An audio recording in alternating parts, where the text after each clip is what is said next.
Тяжеловесы казахстанского этно и джаза ломают стереотипы. Именно эта фраза стала девизом презентации нового альбома группы Дервиши. Oriental Express — так называется свежее творение музыкантов. Правильно говорят, что все новое — это хорошо забытое старое. В альбом музыкантов вошли уже полюбившиеся поклонникам произведения, но в новой джазовой обработке. Для меня лично было интересно, как будет звучать уйгурская музыка, именно в джазовой обработке. Да, это жанр этнической музыки, вот, с использованием народных инструментов уйгурских. У нас очень много талантливых музыкантов.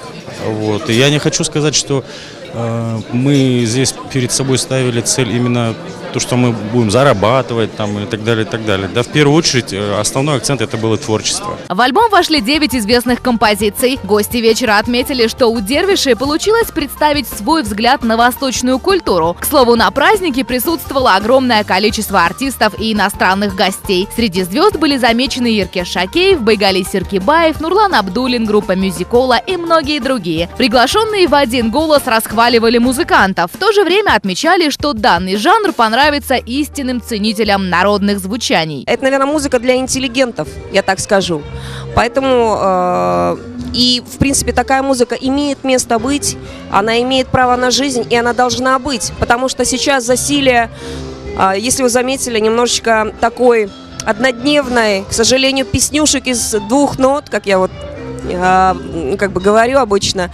А когда ты слышишь действительно по-настоящему что-то такое настоящее музыкантское, с хорошей гармонией, в хорошем качественном исполнении, конечно, души греет.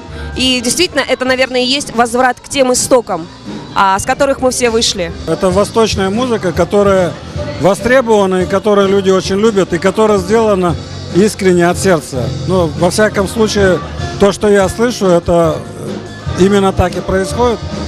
Поэтому ни о какой коммерции, по-моему, здесь речи нет. Это качественная группа. Еще раз повторяю, что они занимаются искусством. Вообще джаз в Польше очень популярен, особенно этно-джаз. Он является новым трендом и пользуется огромной популярностью. Если честно, до этого я никогда не слышала уйгурских инструментов, но я приветствую комбинирование традиционной музыки с современной.